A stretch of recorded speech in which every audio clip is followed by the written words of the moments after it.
ಬಸವನಾಡಿನ ಸಂಪ್ರದಾಯದಂತೆ ನಮ್ಮ ಮಾತುಕತೆ ಶುರು ಮಾಡುವ ಮುನ್ನ ಸರ್ವರಿಗೂ ಶರಣು ಶರಣಾರ್ಥಿ. ಶರಣು ಶರಣಾರ್ಥಿ. ನಮ್ಮ ಈ ಚಿಂತನೆಗೆ ಮಾರ್ಗದರ್ಶನ ನೀಡುತ್ತಿರುವ ಹಿರೇಬಾಗೇವಾಡಿಯ ಕಾಯಕ ಫೌಂಡೇಶನ್ಗೆ ನಮ್ಮ ಧನ್ಯವಾದಗಳು. ಹೌದು, ಅವರ ಬೆಂಬಲ ತುಂಬಾ ಮುಖ್ಯ. ಇವತ್ತು ನಾವು ಮಾತಾಡೋಕೆ ಹೊರಟಿರುವ ವಿಷಯ ಆಳವಾದದ್ದು.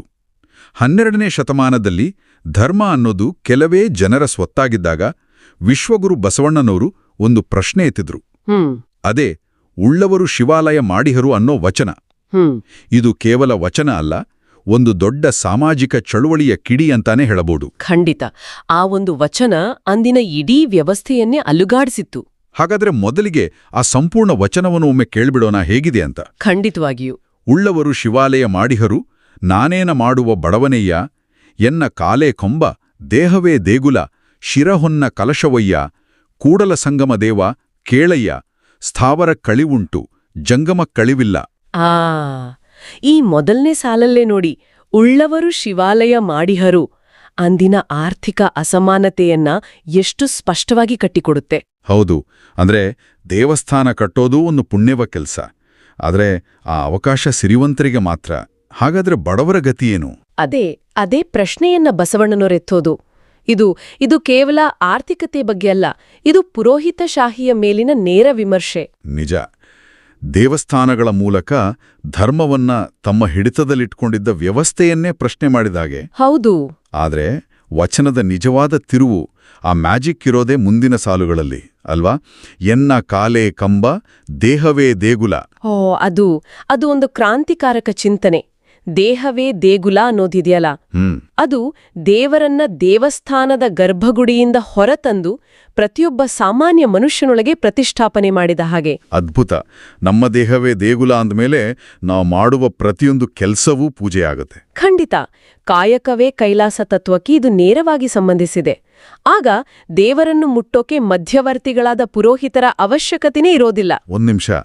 ಹಾಗಾದ್ರೆ ಈ ದೇಹವೇ ದೇಗುಲ ಅನ್ನೋ ಅನುಭವಕ್ಕೆ ತರಲು ಶರಣರು ಏನಾದರೂ ಒಂದು ಸಾಧನವನ್ನ ಬಳಸಿದ್ರ?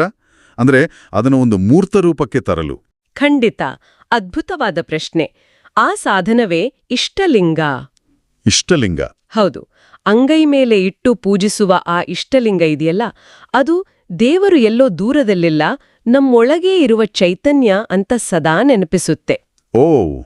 ಲಿಂಗಾಯತ ತತ್ವದ ಪ್ರಕಾರ ಶಿವ ನಿರಾಕಾರ. ಅವನಿಗೆ ಒಂದು ಆಕಾರ ಇಲ್ಲ. ಅವನನ್ನು ಯಾವುದೇ ಕಟ್ಟಡದಲ್ಲಾಗಲಿ ಮೂರ್ತಿಯಲ್ಲಾಗಲಿ ಬಂಧಿಸಿಡೋಕೆ ಆಗಲ್ಲ. ಅಂದ್ರೆ ಇಷ್ಟಲಿಂಗ ಆ ನಿರಾಕಾರ ಚೈತನ್ಯದ ಪ್ರತೀಕ. ನಿಖರವಾಗಿ. ನೋಡಿ, ಈ ವಿಷಯದ ಬಗ್ಗೆ ಇನ್ನೂ ಎಷ್ಟು ಆಳವಾಗಿ ನಾವು ಮಾತಾಡ್ಬೋದು. ನಮ್ಮ ಈ ಚಿಂತನೆಯ ಪ್ರಯತ್ನಕ್ಕೆ ನಿಮ್ಮ ಬೆಂಬಲ ಬೇಕು. ಅದಕ್ಕಾಗಿಯೇ ನಮ್ಮ ಬಯಲನೆ ಬಿತ್ತಿ ಯೂಟ್ಯೂಬ್ ಚಾನೆಲ್ನ ಸಬ್ಸ್ಕ್ರೈಬ್ ಮಾಡಿ ಅಂತ ವಿನಂತಿಸ್ಕೊಳ್ಳೋದು. ಹೌದು, ಕೇಳುಗರು ಖಂಡಿತ ಅದನ್ನ ನೋಡ್ಬೇಕು. ಸರಿ, ಹಾಗಾದ್ರೆ ಆ ಕೊನೆ ಸಾಲಿಗೆ ಬರೋಣ. ಸ್ಥಾವರ ಕಳಿವುಂಟು, ಜಂಗಮ ಕಳಿವಿಲ್ಲ. ಇದು ಕೇವಲ ಒಂದು ಹೋಲಿಕೆನಾ ಅಥವಾ ಅದಕ್ಕೂ ಮೀರಿದ ಅರ್ಥ ಇದೆಯಾ? ಖಂಡಿತವಾಗಿಯೂ ಮೀರಿದ ಅರ್ಥವಿದೆ. ಇಲ್ಲಿ ಸ್ಥಾವರ ಅಂದ್ರೆ ಕೇವಲ ಕಲ್ಲಿನ ದೇವಸ್ಥಾನ ಅಂತ ಅಲ್ಲ. ಸ್ಥಾಪಿತವಾದ, ಬದಲಾಗದ, ಜಡವಾದ ಯಾವುದೇ ಧಾರ್ಮಿಕ ಸಂಸ್ಥೆ. ಅವುಗಳಿಗೆ ಕಾಲಕ್ರಮೇಣ ಅಳಿವಿದೆ.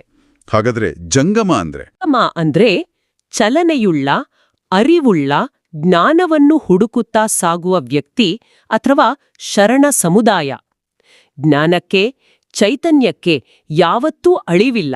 ವಾವ್! ಅಂದ್ರೆ ಅರಿವುಳ್ಳ ಮನುಷ್ಯರ ಸಮುದಾಯವೇ ನಿಜವಾದ ದೇವಸ್ಥಾನ. ಹೌದು, ಅದನ್ನೇ ಬಸವಣ್ಣನವರು ಪ್ರತಿಪಾದಿಸಿದ್ದು.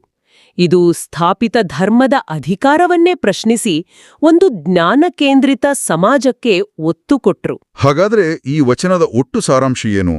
ಬಸವಣ್ಣನವರು ಬಾಹ್ಯ ಆಚರಣೆಗಿಂತ ಆಂತರಿಕ ಶುದ್ಧಿಗೆ, ಆಂತರಿಕ ಅರಿವಿಗೆ ಹೆಚ್ಚು ಮಹತ್ವ ಕೊಟ್ರು. ಧರ್ಮವನ್ನು ಎಲ್ಲರಿಗೂ, ಅಂದ್ರೆ ಪ್ರತಿಯೊಂದು ಜಾತಿ, ವರ್ಗದ ಜನರಿಗೆ ತಲುಪಿಸಲು ದೇಹವೇ ದೇಗುಲ ಅನ್ನೋ ಪರಿಕಲ್ಪನೆಯನ್ನು ಕೊಟ್ರು. ಅಂತಿಮವಾಗಿ ಈ ವಚನ ನಮಗೆಲ್ಲ ಕೊಡುವ ಸಂದೇಶ ಏನು? ಸಂದೇಶ ತುಂಬಾ ಸ್ಪಷ್ಟವಾಗಿದೆ. ನಿಜವಾದ ಭಕ್ತಿ, ನಿಜವಾದ ದೈವತ್ವ ಇರೋದು ಕಲ್ಲಿನ ಗೋಡೆಗಳಲ್ಲ. ಅದು ನಮ್ಮೊಳಗಿನ ಅರಿವಿನಲ್ಲಿ, ನಾವು ಮಾಡೋ ಕಾಯಕದಲ್ಲಿ. ನಮ್ಮ ನೈತಿಕ ಬದುಕೆ ನಾವು ದೇವರಿಗೆ ಸಲ್ಲಿಸುವ ಅತೀ ದೊಡ್ಡ ಪೂಜೆ.